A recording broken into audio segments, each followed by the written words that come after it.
And there cannot be anything called tenure elongation.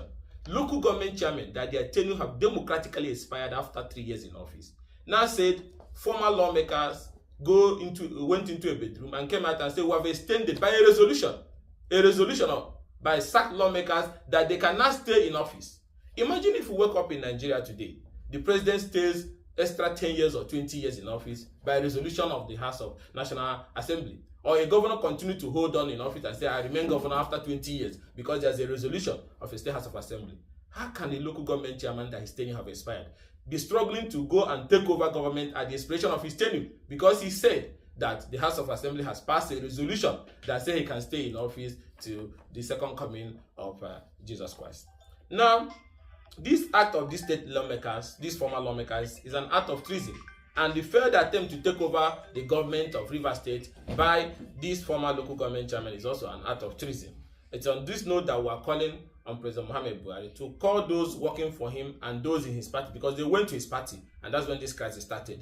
Don't President Bola Ahmed Tinubu let those working for him and those who have joined his party not do anything that will lead to the collapse of Nigerian democracy. We all remember what happened in the Wild West and those constitutional crises and electoral crises of in the 60s, in 1983 and thereabout that led to the collapse of our democratic structures. We should not put Nigeria in a situation whereby, despite all these pressure citizens are going through, then you do something that is unlawful that can lead to collapse of democratic governance in Nigeria. We don't want that to happen to Nigeria. And that is why we're saying the president needs to call those working for him to order to allow democratic institutions and the government of Rivers State to function.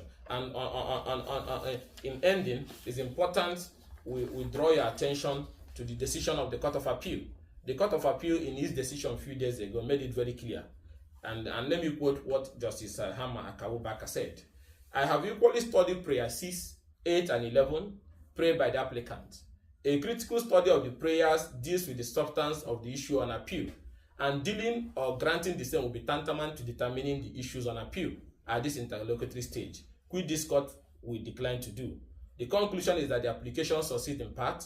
Prayer 1, 2, 3, 4, and 7 are granted, while other prayers stand not granted. This is very clear. And what are those prayers? Prayer 1 that was granted to those pro-Wike lawmakers is that an order for accelerated hearing, an order for leave to complete and transmit record of appeal, an order deeming the record of appeal completed, compiled and transmitted by the appellant and filed in this appeal as a record of appeal. An order abridging the time allowed by the rules of this honorable court for parties to file their brief.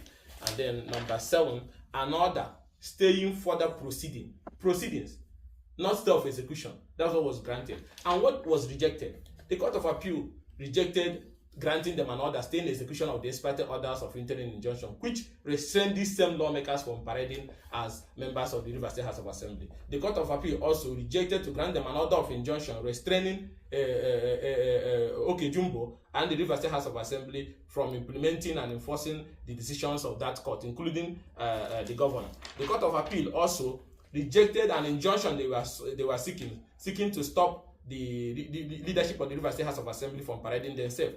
The Court of Appeal also refused to set aside the meetings and sittings and proceedings and deliberation of the Rivers State House of Assembly presided over by Okejumbo. That means the decisions, the reversal of those illegal amendments of the local government law and everything that was done is legal, because the Court of Appeal refused to allow the pro-Wike people void it. And the Court of Appeal also refused to grant an order setting aside all action, steps, decision, or resolution of the Rivers State House of Assembly presided over by the Speaker, Okejumbo. So I don't know where they are getting the fake information they are abiding about. The Court of Appeal rejected any attempt for those sacked 27 lawmakers to make any law or the validity of any law they have made in the past. The Court of Appeal refused to grant that application. So what you have today is what Okejumbo is doing, which is the rightful speaker. So I don't know where they got those fake information they are abandoning about. They are no longer lawmakers. They don't have any law they have made that is valid, and so therefore the purported extension of the tenure of the local government chairman is unknown to law. And more importantly, this is the same Amoefe. Look at his affidavit where he swore that by 11th of December 2023 he has left the PDP for APC,